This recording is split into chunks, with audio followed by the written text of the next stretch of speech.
Y hoy llegamos al último capítulo del primer libro de Samuel. Así que abran su Biblia ahí, primero de Samuel capítulo 31. Primero de Samuel capítulo 31. Y quiero iniciar con el pensamiento que con mucha frecuencia en la Biblia, la forma en que moría una persona decía mucho de si esa persona fue un impío o un piadoso. Es decir, si tenía una muerte honrosa es porque había sido un justo, pero si tenía una muerte deshonrosa es porque había sido un impío. Esto es así común en la Biblia. La forma de morir decía mucho de una persona. Por ejemplo, hablando de muertes de justos, tenemos el ejemplo de la muerte del patriarca Jacob, quien cuando muere le hacen un gran funeral, una procesión hasta Canaán y lo llevan entre honra a su tumba como él lo había pedido. Otro ejemplo de esto es Moisés. Moisés, quien al morir es enterrado por el mismo Dios. Dios sepultó el cuerpo de Moisés. Ese es un ejemplo maravilloso. O también el ejemplo de Esteban, quien al morir murió una muerte honrosa, porque la Biblia dice que es el primer mártir y murió viendo a Cristo parado a la diestra del Padre esperándolo, muerte honrosa. O qué tal la muerte del apóstol Pablo, quien al morir estaba seguro de que iría con el Señor a ganar una corona celestial. Muertes de honra en la Biblia.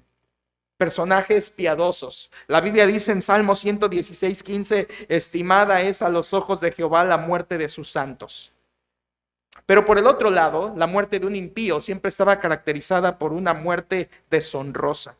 Por ejemplo, Jezabel, la mujer en el Antiguo Testamento que fue arrojada de una ventana, pisoteada por caballos y comida por los perros. ¿Qué te parece esta muerte? Una muerte deshonrosa que hablaba de la mujer impía que había sido Jezabel.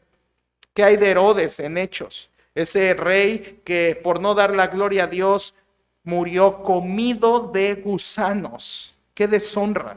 ¡Qué funeral tan deshonroso!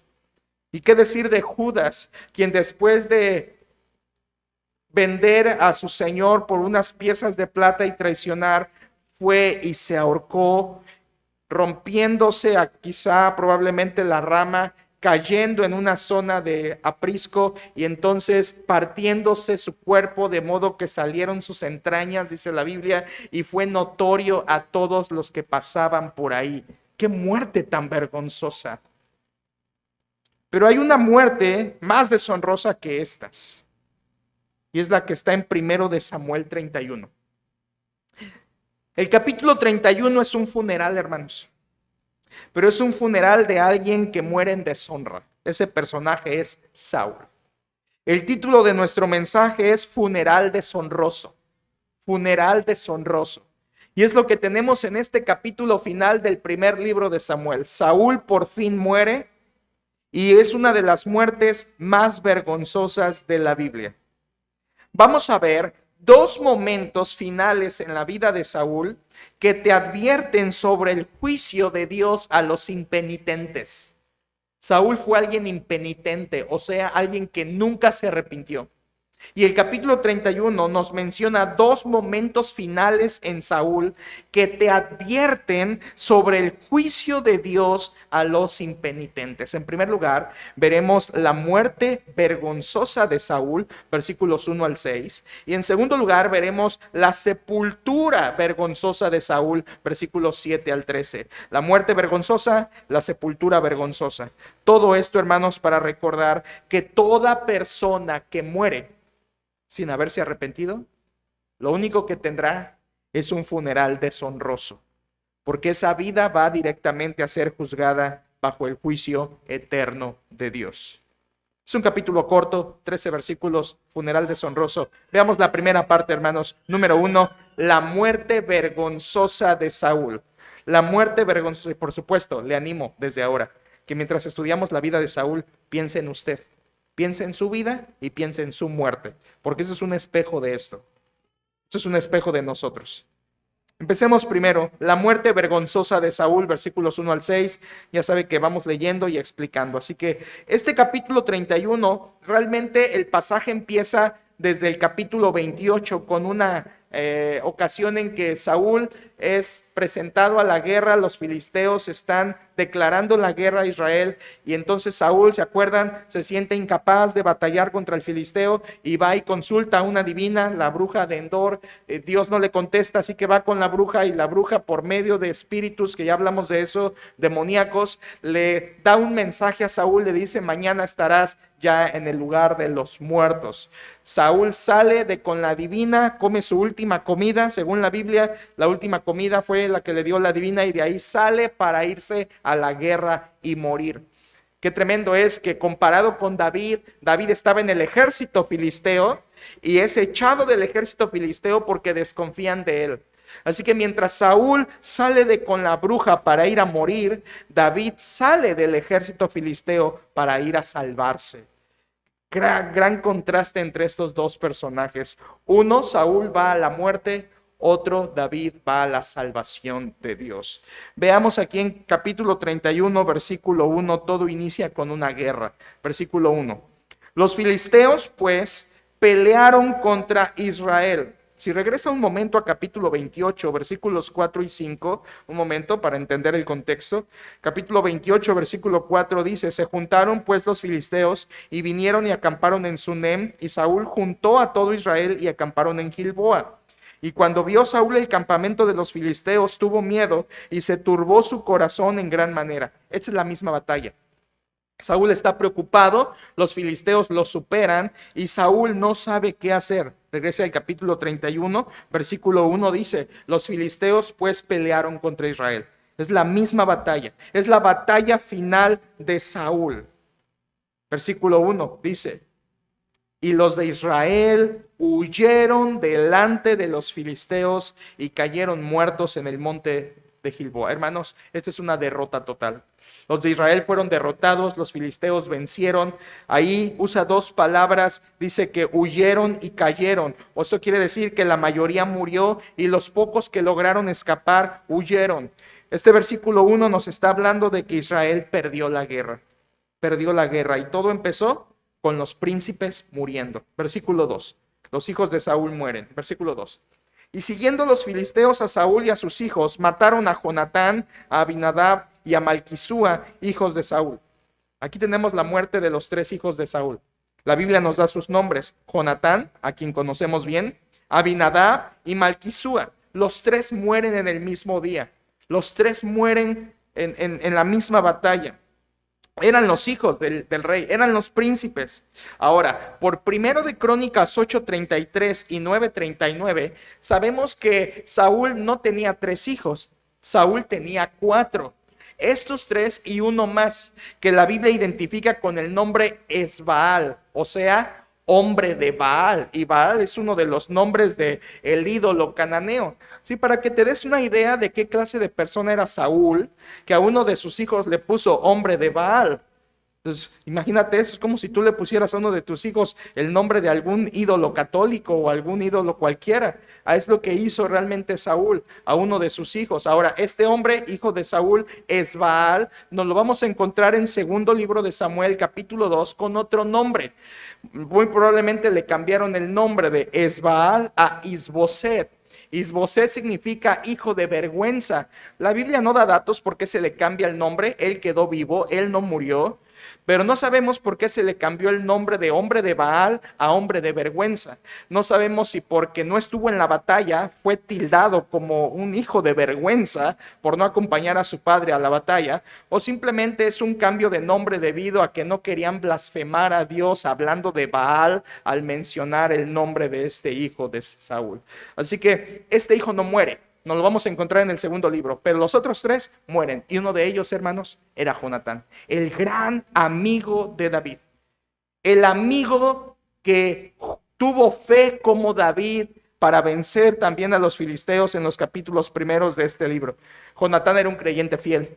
Jonatán era un hombre de Dios. Jonatán murió porque Dios permitió su muerte ese día. Hermanos, de todo este capítulo, el único que muere con honra es Jonatán. Jonatán entra dentro de la muerte que Dios ama, valora y que es estimada delante de sus ojos. Ahora, hermanos, yo quiero aquí extraer la primera lección a nuestra vida.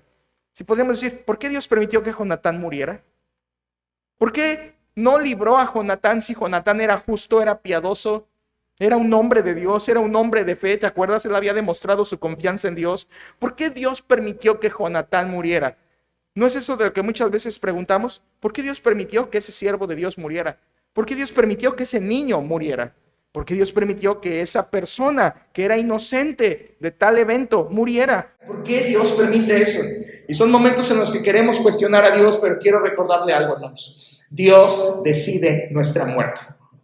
Nuestra muerte ya está agendada en el libro de Dios. Dios tiene planes distintos con cada persona en este mundo. Su plan con Jonatán era que muriera.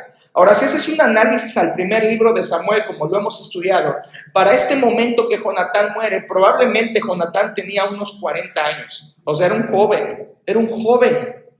Tan joven murió. Y si tú vas al segundo libro de Samuel, te darás cuenta que David murió a los 70 años. Dirás, ¿por qué dos hombres de Dios? Uno muere a los 40 y otro muere a los 70. ¿Qué está haciendo Dios? ¿Por qué Dios actúa así? Es que, hermanos, Dios tiene planes diferentes con cada persona. Dios decide que unos mueran jóvenes y Dios decide que otros mueran grandes. ¿Y eso de qué depende? ¿De cómo vivieron? Si tomaron mucha Coca-Cola, si fueron bien a los mejores doctores y hospitales. No, hermanos. Realmente depende de la mano soberana de Dios que decide nuestra muerte. Tu muerte está agendada en el libro de Dios. Mi muerte está agendada en el libro de Dios. Y cuando Él dice que esa vida se apaga, hermanos. Y así sucedió con Jonatán. No debemos juzgar a Dios ni cuestionar a Dios. Tampoco debemos envidiar a los que viven más. La Biblia dice en Apocalipsis capítulo 1 que Cristo tiene las llaves de la muerte y del Hades. Él tiene toda autoridad, hermanos. Él decide el día de nuestra muerte. Aquí con Jonatán es una muerte una muerte honrosa, muy distinta a la de su padre. Me viene a la mente también el ejemplo de Jacobo y Juan, los dos hijos del trueno, apóstoles del Señor, ¿se acuerdan? El primero en morir fue Jacobo, uno del círculo íntimo del Señor, uno de los que estaba más cerca de Cristo y muere muy pronto. Y su hermano Juan muere a los 100 años. El último en morir. Dirás, ¿por qué Dios hace eso? Porque así es Dios, hermanos. Dios tiene planes diferentes con cada persona. Y a mí me puede matar a los 40 y la abuelita puede vivir hasta los 105 o 110 años. Y Él lo decide.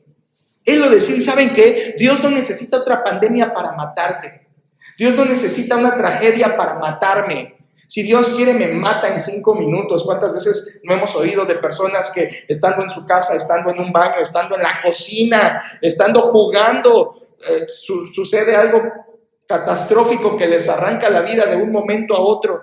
Esto, hermanos, es como dice el dicho, no tenemos la vida comprada. El que ha decidido nuestra muerte es Dios. Y nuestra parte, ¿qué es? Comer bien, alimentarnos bien, ir al doctor. Bueno, eso es parte, hermanos. Pero nuestra verdadera parte en la vida es estar listos para el día de la muerte. Esa es nuestra parte. Dios ya ha decidido tu muerte. Tu parte es estar listo para ese día. ¿Y cómo estás listo para ese día? Solamente una cosa, estar seguro en los brazos de Cristo, haber creído en Él con arrepentimiento y fe, listo para ir a su presencia por su gracia en su nombre, debido a que has creído en su muerte, sepultura y resurrección y que eres salvo en Él. Es la manera de estar seguros y preparados para el día de nuestra muerte. Mueren los príncipes, se va un grande, hermanos, se va Jonatán. Y en capítulo 1 del segundo de Samuel vamos a ver cómo David llora y alaba a Dios y canta acerca de la muerte de su gran amigo. Mueren los príncipes, versículo 3, muere el rey. Mire por favor, versículo 3. Y arreció la batalla contra Saúl y le alcanzaron los flecheros y tuvo gran temor de ellos. Eso quiere decir que en la batalla se puso tan grave que los flecheros hirieron a Saúl. La frase ahí, le alcanzaron, significa lo hirieron. Una flecha cayó sobre Saúl y lo hirió. Aquí tenemos, hermanos, cómo Dios providencialmente permitió que una flecha fuera dirigida precisamente al rey de Israel. ¿Y cuál fue la reacción de Saúl? Versículo 3, ¿tuvo gran temor de Dios? No, ¿qué dice, hermanos? Saúl va a ser Saúl hasta el último segundo de su vida, ¿de acuerdo? Y Saúl no tuvo temor de Dios, aún estando atravesado por una flecha. Dice, tuvo temor de ellos. ¿A qué le tenía miedo? Versículo 4 nos lo empieza a decir. Mire, versículo 4 dice, entonces dijo Saúl a su escudero, saca tu espada y traspásame con ella, para que no vengan estos incircuncisos y me traspasen y me escarnezcan. Esto, hermanos, del escudero era un ayudante que cargaba las armas del rey. Es a quien se refiere aquí.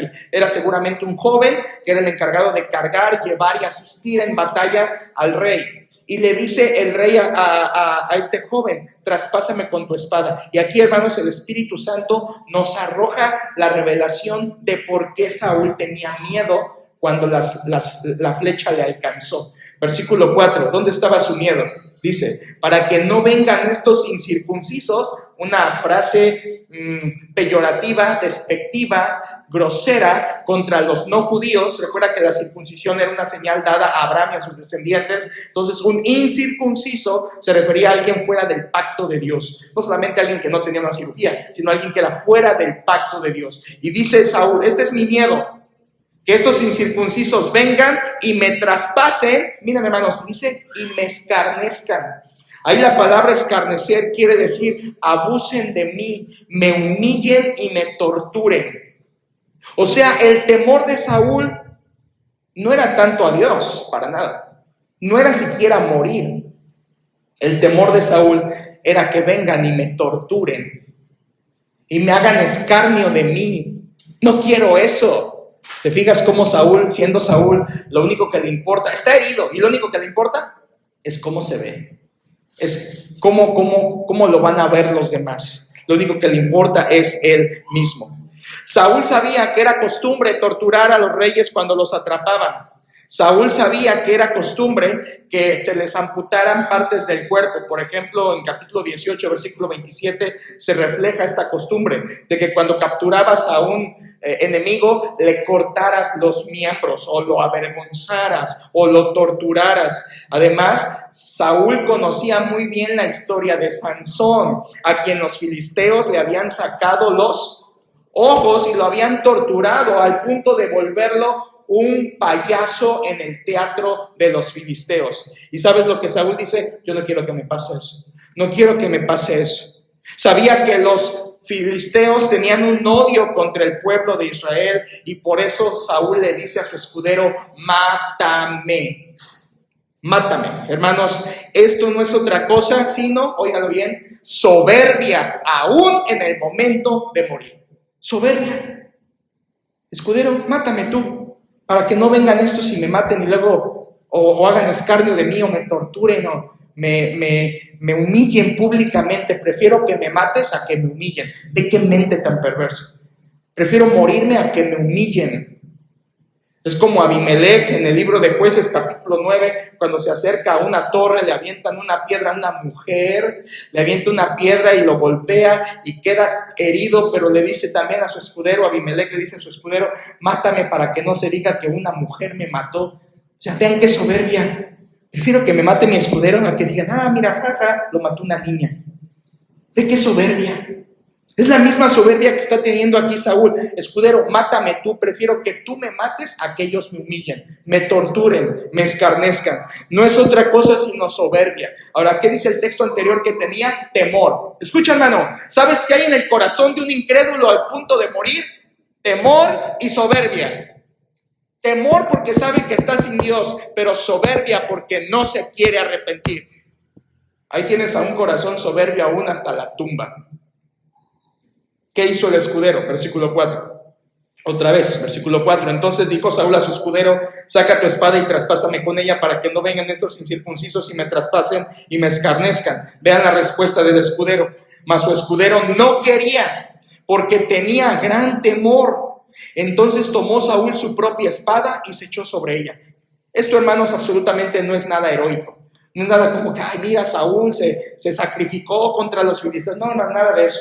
No es tampoco como que aquí Saúl fue un niño héroe, ¿no? Como los niños héroes que murió ahí. No es nada heroico. Esto es vergonzoso. Esto es una muerte vergonzosa. Lo que tenemos es que su escudero no quiso matarlo. Y la Biblia no dice por qué, pero quiero suponer por qué, hermanos. Y creo que el contexto es bastante claro. El escudero no quiso matarlo porque el escudero sabía quién era ese hombre. ¿Quién era ese hombre, hermanos? El ungido de Jehová. Y Dios había prohibido poner un dedo encima del ungido de Jehová. Hermanos, vean por favor, aún el escudero en el último momento tiene más temor de Dios que el mismo rey. Aún hasta el final el escudero tiene un poco de conciencia. En cambio Saúl no tiene nada. Lo que dice al final del versículo 4 es lo que realmente pasó. Saúl se echó sobre su propia espada y murió. En el capítulo 1 del segundo de Samuel veremos que un mensajero llega y le dice una noticia distinta a David, ¿se acuerdan? Lo veremos este miércoles. Pero eso no pasó, hermanos. Esto es lo que realmente pasó. Esta es la narrativa verdadera. Saúl se echó sobre su espada y murió. ¡Qué solución tan inepta! Ahora, no es para menos. Él había sido un inepto durante toda su vida. Imponente, pero inepto. Y aún en su muerte fue un inepto, porque la forma en que murió, aunque es trágica, se le llama suicidio y es pecado. Es pecado. Y creo que Saúl cometió doble pecado porque no solamente se mató, sino otra vez, él era el ungido de Jehová. Él mató al ungido de Jehová. Hermanos, ven la dureza del corazón de Saúl. Era tan rebelde contra Dios que aún no esperó la voluntad de Dios para su muerte. Él dijo, yo me mato. Vean qué soberbia, vean qué rebelión. En vez de esperar la providencia de Dios, Dios, pues mátame cuando tú quieras, ya, aquí estoy, no me puedo esconder de ti. No, él dice, no me voy a esperar a Dios, yo me mato. Yo me mato. Vean la dureza en su corazón. Vean cómo él persistió rebelde aún hasta el momento de morir y no se sometió ni en ese momento a la voluntad soberana de Dios. Saúl se suicidó. Hay 6 suicidios en la Biblia descritos. Primero, el suicidio de Abimelech en Jueces 9, les dije. Segundo, Saúl. Tercero, su escudero, que veremos en un momento más que él también se mata. En cuarto lugar, Aitofel en segundo de Samuel 17. Quinto lugar, Simri en primero de Reyes 16. Y en sexto y último lugar, Judas, según Mateo 27. 6 suicidios en la Biblia. Una vez más, Abimelech, Jueces 9, Saúl y su escudero aquí en primero de Samuel 31, Aitofel en segundo de Samuel 17, Simri en primero de Reyes 16 y Judas en Mateo 27. Y escuchen esto, hermanos. Todos los 6 suicidios que hay en la Biblia, todos tienen una constante que comparten en común. Y es que todos los 6 al morir estaban actuando llenos de soberbia. De soberbia.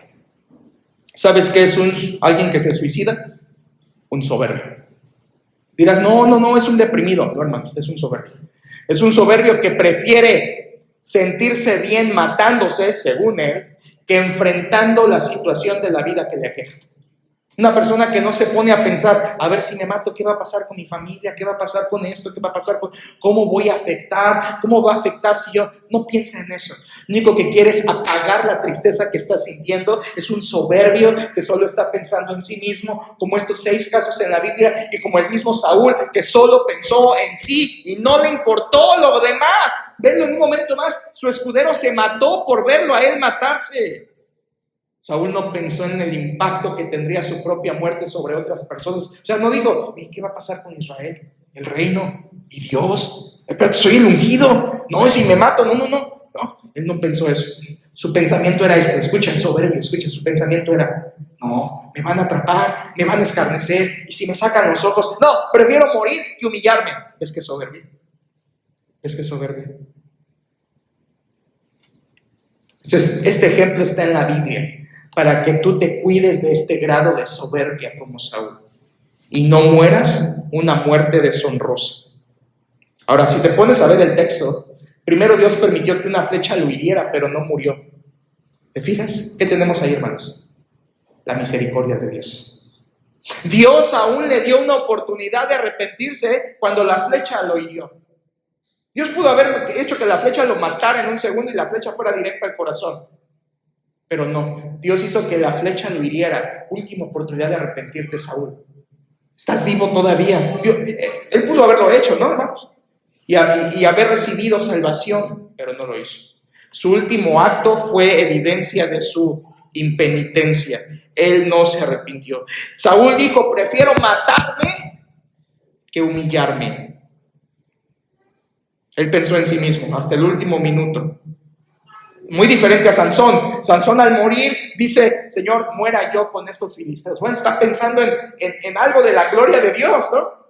Que el Señor destruya a estos y también mátame a mí, pero destruya a estos. Muy distinto al ladrón de la cruz. No temes ni tú a Dios, aún estando en la misma condenación. Estás a un paso de la muerte y no te da miedo. No, Saúl no tuvo miedo, hermanos. Saúl no le importó nada más que a sí mismo. Esto es una muestra de cómo Dios le dio gracia hasta el último momento y Saúl la pisoteó. No la quiso. Ahora tú pensarás: bueno, pastor, yo tengo un familiar bien duro, es un Saúl, y la verdad es que no veo que se arrepienta, no veo que reaccione, la verdad es una persona que es bien soberbia y todo lo que está diciendo encaja perfecto en este familiar. Voy a empezar a orar que Dios le mande pruebas, le mande tribulación, que le quebrante, que le mande una enfermedad, que le mande un accidente, que haga algo el Señor. ¿Sabes, hermano? Escucha, una dificultad no precisamente va a quebrantar un corazón duro. Aquí tienes a Saúl pasando lo más duro y no se quebrantó. No, hermanos. Las pruebas no quebrantan.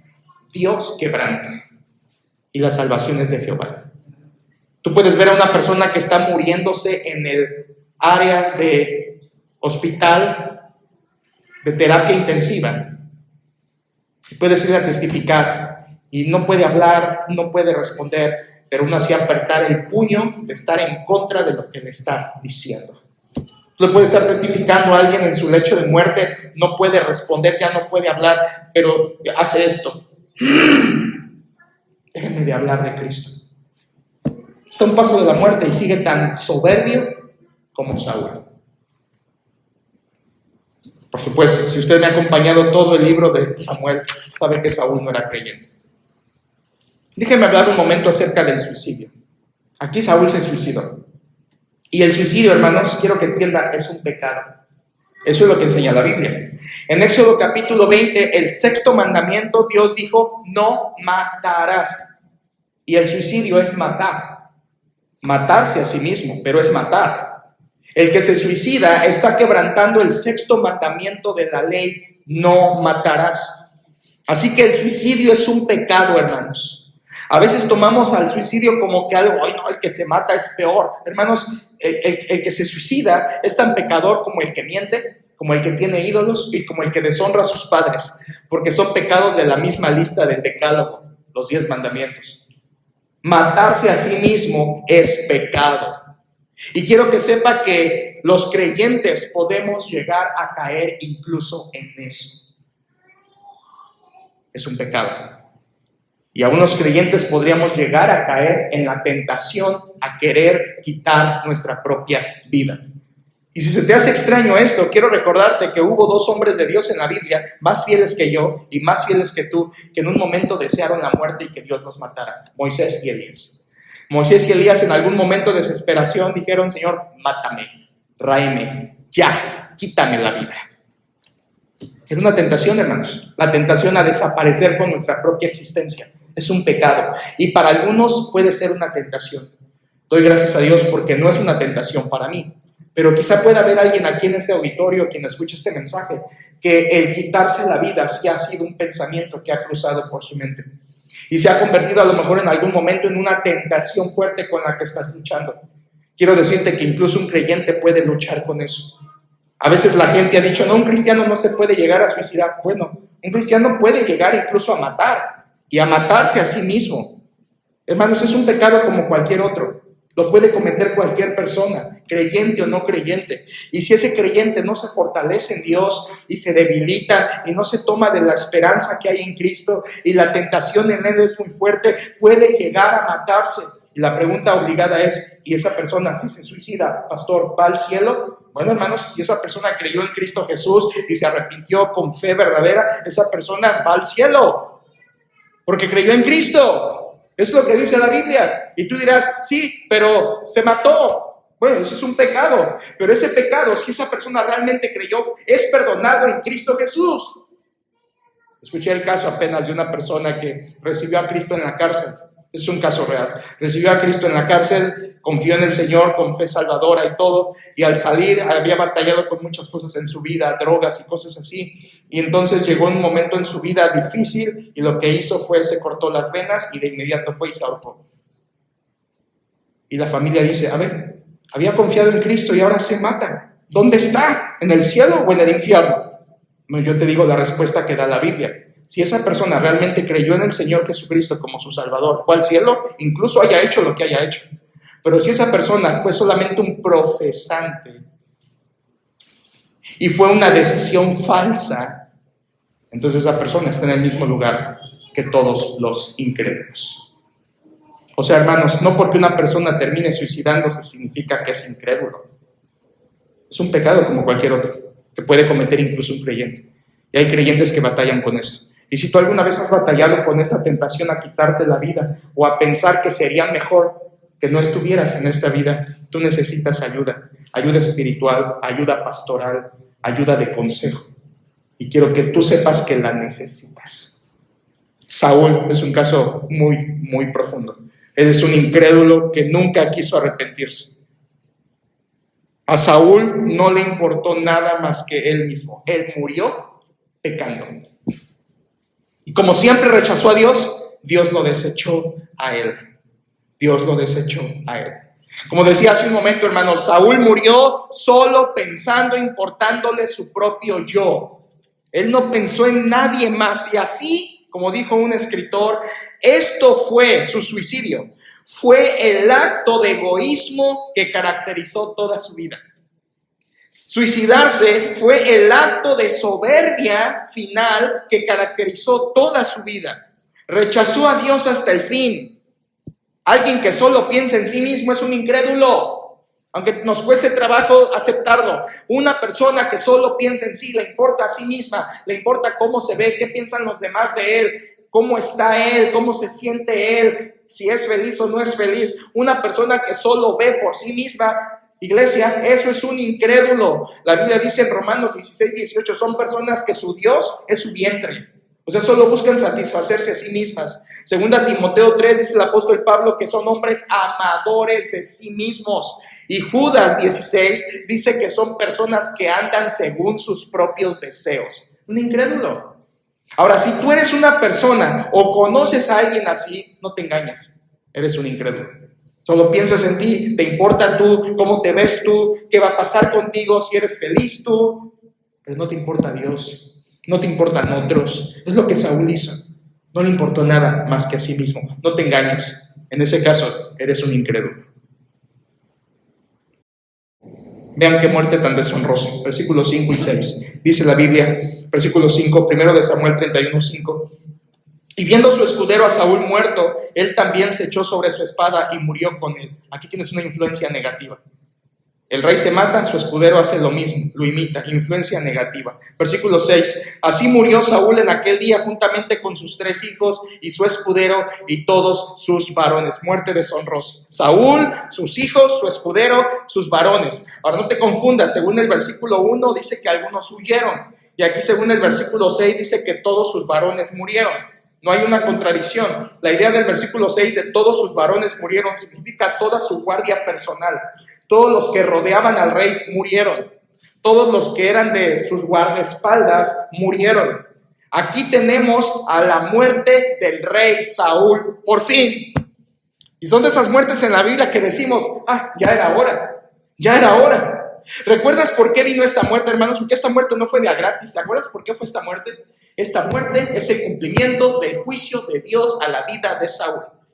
Saúl había rechazado a Dios y en consecuencia Dios lo rechazó a él. Es más, ¿te acuerdas cómo inicia el primer libro de Samuel? Dios juzgando también a 3 personas. Dios mata a Ofni, Finés y Elí, los 3 en un día. Aquí, al final del primer libro, Dios mata también a 3 y a su padre, peor juicio. Y la idea es la misma, rechazaron a Dios, muerte, rechazaron a Dios, muerte. Hermanos, esto es un juicio de Dios sobre Saúl. Se está cumpliendo lo que dijo Dios por medio de Ana. Ve por favor al capítulo 2, ahí donde inicia casi el libro, y ve aquella oración de Ana en 1 de Samuel capítulo 2, y cómo Dios está cumpliendo lo que dijo. 1 de Samuel 2, versículo 6, dice la Biblia, 2:6, Jehová mata y él da vida. Bueno, podríamos quedarnos ya toda la noche con ese texto, ¿verdad, hermanos? 1 de Samuel 2:6, Jehová mata y él da vida. Él hace descender al Seol y hace subir. Jehová empobrece y él enriquece, abate y enaltece. Él levanta del polvo al pobre y del muladar exalta al menesteroso, para hacerle sentarse con príncipes y heredar un sitio de honor. Porque de Jehová son las columnas de la tierra y él afirmó sobre ellas el mundo. Ve el texto 9. Él guarda los pies de sus santos, mas los impíos perecen en tinieblas. Porque nadie será fuerte por su propia fuerza. Hermanos, esto es prácticamente una profecía de Saúl. Moriría como impío por juicio de Dios. Era fuerte, era imponente, pero delante de Dios fue humillado. Porque Jehová mata y él da vida. Hermanos, piensen en eso. Miren qué congruente es este argumento. ¿Quién pasó 10 años de su vida al filo de la muerte? David, ¿no? Saúl lo persiguió por 10 años. Dice que lo perseguía como una pulga, ¿te acuerdas? En el desierto. Lo perseguía para matarlo. 10 años de su vida, David estuvo con su vida en el filo de la navaja. Y no murió. Y aquel que estaba más seguro que nadie, porque era el rey de Israel, en un solo día murió él y sus 3 hijos. ¿Ves la mano poderosa de Dios? ¿Ves la mano poderosa de Dios? Juzgando a Saúl. Él mata, Dios mata y él da vida. Él aplasta a los soberbios y exalta a los humildes. Se está cumpliendo lo que Dios dijo por medio de Samuel en capítulo 13 y capítulo 15. Saúl, tú serás quitado del trono y Dios te sustituirá por un prójimo mejor que tú. Y Saúl sabía quién era. Saúl sabía que se llamaba David, ese prójimo mejor, y por eso lo odiaba y por eso se llenaba de envidia y coraje y celos contra David, y por eso buscó matarlo por 10 años. Y vean, hermanos, el que estuvo perseguido no murió y el que era el rey murió. ¿Por qué? Por juicio de Dios. Aquí vemos el poder soberano de Dios para juzgar. Él mata cuando quiere, a quien quiere, y nadie se le puede obstruir. Dios es así, hermanos. Si Dios ha dicho que muero, muero. Aunque oren por mí, hermanos, muero. Y si Dios ha dicho, vive, aunque ustedes me deseen la muerte, viviré. Porque Jehová mata y Jehová da vida. La vida depende de él. Y aquí Dios mató a Saúl. Quería ponerle ese título a este mensaje, después lo cambié, pero fue así: Dios mató a Saúl. Así como en el capítulo 17 Dios mató a Goliat, aquí en el capítulo 31 Dios mató a Saúl. Aquí acaba la vida del que fue imponente pero inepto. De nada le sirvió ser alto, guapo, de nada le sirvió ser rico, de nada le sirvió ser poderoso, de nada le sirvió ser rey, de nada le sirvió todas esas bendiciones dadas por Dios, porque todo eso que había recibido por gracia lo pateó e hizo su vida en pecado como quiso. Perdición. Murió como impenitente sin arrepentimiento. ¿No será esta tu historia? ¿No será esto tu historia? Tan cerca de Dios y a la vez tan lejos. Y el día de tu muerte, en vez de morir y que tu muerte sea agradable ante los ojos de Dios, mueres una muerte vergonzosa. Mueres una muerte deshonrosa. Cuando me invitan a un funeral, que no es muy seguido, gracias a Dios, y cuando he ido a algunos funerales donde la persona ni era creyente, ¿qué digo, hermanos? ¿Qué digo? ¿Qué digo? ¿Qué puedo decir? ¿Que disfrute las llamas eternas? ¿Qué puedo decir? Es muerte vergonzosa. Así haya muerto en su cama y en su hamaca en paz, es una muerte vergonzosa porque fue a un lugar de perdición eterna, como Saúl. Así que estamos viendo dos momentos en Saúl que te advierten sobre el juicio de Dios a los impenitentes. Vimos su muerte vergonzosa. Terminemos, segundo punto, la sepultura vergonzosa de Saúl. Versículos 7 al 13. La sepultura vergonzosa. No solo murió en vergüenza, se le sepultó en vergüenza. Versículo 7, dice la Biblia. Y de los de Israel que eran del otro lado del valle y del otro lado del Jordán, viendo que Israel había huido y que Saúl y sus hijos habían sido muertos, dejaron las ciudades y huyeron. Y los filisteos vinieron y habitaron en ella. Esto quiere decir que cuando Israel, o esa parte del otro lado del Jordán, vio que Saúl había muerto, habían sido derrotados, huyeron de miedo por los filisteos. Y todos los filisteos fueron y ocuparon esas ciudades. Eso quiere decir simplemente Filistea se aprovechó de la derrota y aumentaron su territorio. Esas ciudades que menciona ahí eran rutas estratégicas, lugares comerciales. Filistea ganó mucho allí, hermanos. Versículo 8, vean la obra de Dios. Aquí viene una dulzura, una joya bíblica. Versículo 8 dice: aconteció al siguiente día. Pausa ahí, hermanos. Pausa ahí. Esa frase de sucedió al siguiente día solo ha pasado otra ocasión en el capítulo 5. Cuando los filisteos capturan el arca, la llevan a su ciudad y aconteció al siguiente día que cuando los filisteos entraron en el templo de Dagón, donde habían puesto el arca, encontraron a Dagón postrado, las palmas y la cabeza cortada. Misma frase aquí. El Espíritu Santo hace una conexión. Aconteció al siguiente día, y vean lo que va a decir. En otras palabras, Dios está diciendo: esto lo hice yo.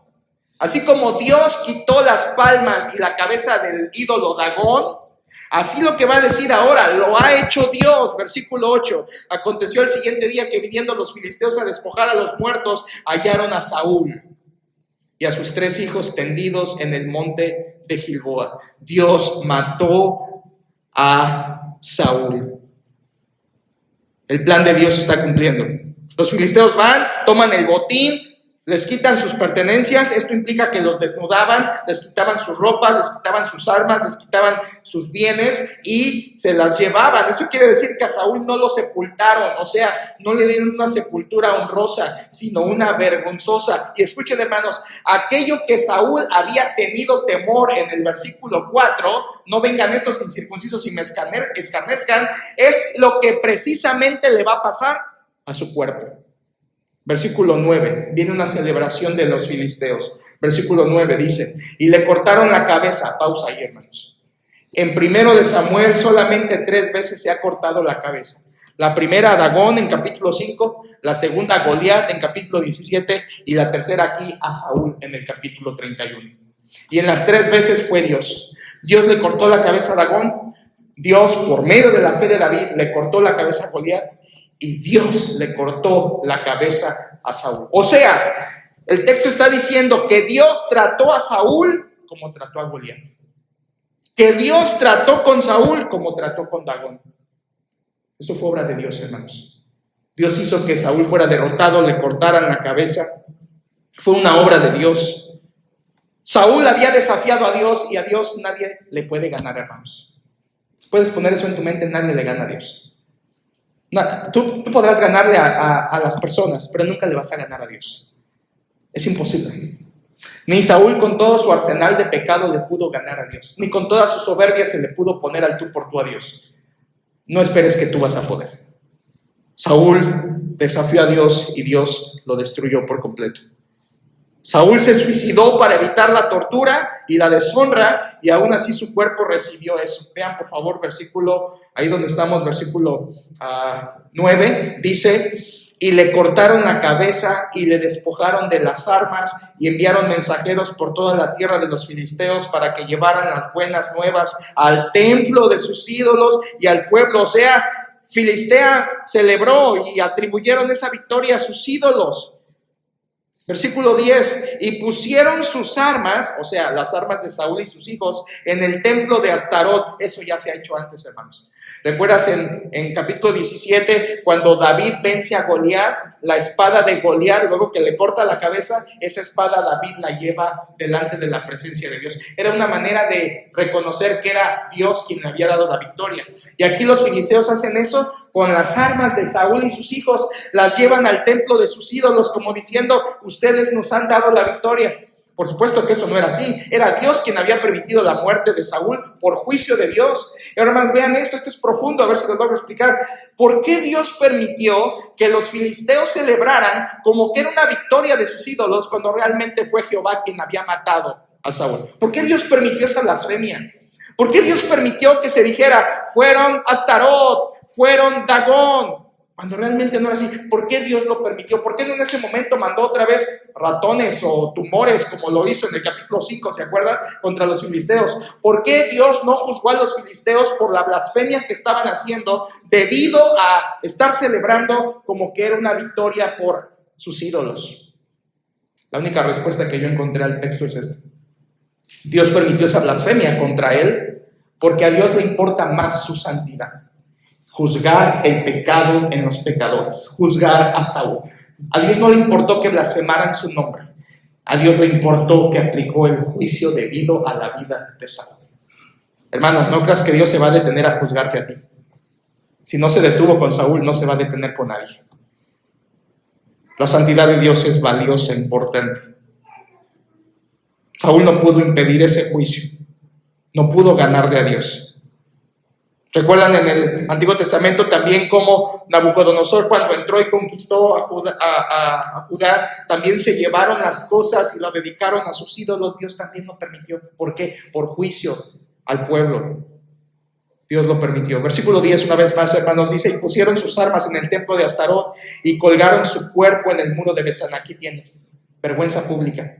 Hay una palabra en la Biblia que se refiere a eso, es la palabra ignominia. ¿La has leído en la Biblia? Ignominia. Ignominia quiere decir vergüenza en público. Quiere decir una vergüenza a todas luces. La crucifixión era una ignominia. Y aquí tenemos una ignominia. Colgaron a Saúl en el muro de Betzán, según el versículo 10 al final. Y recuerda, eso implica que estaba ¿cómo? Desnudo. Segundo lugar, estaba sin cabeza. Y tercer lugar, estaba colgado del muro. ¿Cuál era el temor en versículo 4 de este Saúl? No vengan estos incircuncisos y me escarnezcan. ¿Y qué le pasó al final a su cuerpo, hermanos? Fue escarnecido. Es como si Dios hubiera dicho: no solo te mato, ya que estás muerto, te hundo con mi dedo pulgar hasta la más grande humillación que pueda. Ese es mi Dios, hermanos, que no deja nada suelto con aquellos que le rechazan. Dios humilló a Saúl aún después de muerto. Humilló su cuerpo. Eso es grotesco. Eso fue, incluso, hermanos, algo ya de morbo, ¿no? De cuélguenlo ahí, o sea, algo cruel. No es como que los filisteos dijeran: a ver, llévenlo a la funeraria, que le pongan ropa, que lo pongan así, ¿verdad? Que lo maquillen, que se vea bonito. Eso era de lo más grotesco, hermanos. Un cuerpo colgado, desnudo, sin cabeza, vergüenza. Esa es la sepultura de Saúl, una sepultura vergonzosa. En ese momento, el cuerpo de Saúl estaba recibiendo la mayor vergüenza que podía recibir un judío. ¿Quiere que le diga por qué? Número 1, estaba desnudo. Los judíos tenían algo contra la desnudez. Desde Adán y Eva, cuando fueron cubiertos de su desnudez por la vergüenza, los judíos evitaban a toda costa ver la desnudez. Por eso tantas leyes contra la desnudez en el libro del Levítico. Les importaba mucho eso. La vergüenza era, la desnudez era algo muy vergonzoso. Aquí tienes el cuerpo de Saúl desnudo. Segundo, ser colgado era maldición según la ley. Aquí tienes a Saúl, su cuerpo está colgado. En tercer lugar, están invocando a los ídolos como los responsables de esa muerte. Eso era una aberración para los judíos, era idolatría. Y por si eso fuera poco, ese cuerpo está muerto y sin sepultura digna. Y eso en la cultura judía era terrible, hermanos. Morir sin sepultura, como dice el libro de Eclesiastés, si alguien vive 100 años 2 veces y carece de sepultura, yo digo que un abortivo es mejor que él. ¿Se acuerdan? Eclesiastés dice eso, Salomón. Entonces, para un judío no tener una sepultura digna, o sea, que se le entierre dignamente, era el colmo de los colmos. Y aquí tienes el cuerpo de Saúl, desnudo, colgado, dedicado a ídolos, y por si fuera poco, muerto y sin sepultura. Toda la humillación hebrea está en un solo cuerpo. Es por eso que al Señor Jesucristo fue distinto.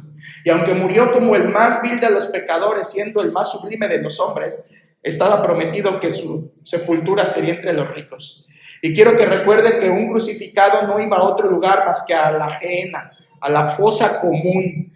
Los crucificados no tenían derecho a sepultura. La vergüenza corría no solo en la cruz, sino después de la cruz su cuerpo era arrojado a la gehenna, ese basurero de incendio que estaba al lado de la ciudad de Jerusalén. Y eran echados, pero con Jesucristo no fue así, porque Jesucristo era el ser perfecto. Así que, aunque murió entre pecadores, Cargando el pecado de nosotros, su muerte fue entre los ricos y se le sepultó. Y Cristo tuvo una sepultura digna porque Él era perfecto. Pero aquí tenemos a Saúl sin sepultura.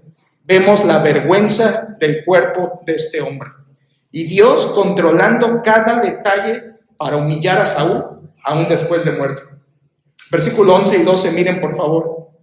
11 y 12. Mas oyendo los de Jabes de Galaad esto que los filisteos hicieron a Saúl, todos los hombres valientes se levantaron y anduvieron toda aquella noche y quitaron el cuerpo de Saúl y los cuerpos de sus hijos del muro de Betzán, y viniendo a Jabes, los quemaron allí. ¿Por qué los filisteos hicieron esto? De colgarlo. Bueno, hermanos, por la misma razón que hoy los sicarios y los del crimen organizado cuelgan cuerpos o ponen narcomantas o narcocuerpos o narcomensajes o lo que sea, porque quieren ponerlo de forma pública para que todos los que vean digan, aquí ellos son la ley. Aquí no es ni la policía, ni la Guardia Nacional, ni la Marina. Aquí ellos mandan. Ve eso. Era el mensaje que los filisteos estaban dándole a todas las naciones. Aquí mandamos nosotros. Hicieron eso. Ahora, los de Jabes de Galaad, versículo 11 y 12, ellos, hermanos, no huyeron. ¿Por qué no huyeron como los del versículo 7? Bueno, porque según capítulos anteriores, ahí en primer libro de Samuel, ya nos había dicho que los de Jabes de Galaad, su ciudad sí era una ciudad amurallada, así que ellos no huyeron, fueron valientes, estaban a 24 kilómetros de distancia, hicieron algo muy peligroso, fueron a quitar los cuerpos de Saúl y sus hijos del muro de Betzán. Según capítulo 11, ellos habían sido ayudados por Saúl en una guerra y estaban haciendo esto como un acto de gratitud, pero también los de Jabes de Galaad eran benjamitas, de la tribu de Benjamín, y Saúl había sido benjamita, así que eran familiares tribales, hablando desde ese punto de vista. Estos benjamitas fueron muy valientes, fueron por los cuerpos, los descolgaron, eso fue mucha valentía, y miren lo que hicieron finalmente, versículo 12 al final, y viniendo a Jabes los quemaron allí, sus huesos. Esto, hermanos, es indeciblemente una sepultura vergonzosa. Ellos mostraron algo de respeto sobre el cuerpo. ¿Por qué quemaron esos cuerpos? Es obvio, porque querían ocultar la vergüenza que manifestaban esos cuerpos. Los quemaron y finalmente, versículo 13, y tomando sus huesos los sepultaron debajo de un árbol en Jabes y ayunaron 7 días. Aquí tenemos enterrando lo que quedó de Saúl, sus huesos. El resto fue una sepultura vergonzosa. Aquí tenemos el fin de Saúl. Una humillación de deshonra, hermanos. Una muerte de deshonra. Todos los privilegios temporales de Saúl los perdió. Todo ese que en un momento Dios le llenó, le hizo venir su espíritu sobre él, le dio hombres de guerra, le dio un pueblo que lo seguía, le dio victorias al principio. Todas las bendiciones que Dios le dio a Saúl de gracia, Saúl las pateó y no lo aprovechó. Esto lo hace todo el que muere impenitente. Hermanos, al ver este texto, humillémonos ante Dios, arrepintámonos de lo que hay que arrepentirnos. Miremos este ejemplo de Saúl y que Dios nos guíe a decir, Señor, líbrame de morir así. Yo no quiero morir así, avergonzado. Yo no quiero patear los privilegios temporales que tú me das. No te servirá de nada tu trabajo, tu riqueza, tu casa el día de tu muerte. Tu honra o tu deshonra no dependerá de lo que tienes o alcanzaste. Tu muerte honrosa o deshonrosa dependerá de cómo fue tu vida delante de Dios. Amén. Eso va a depender.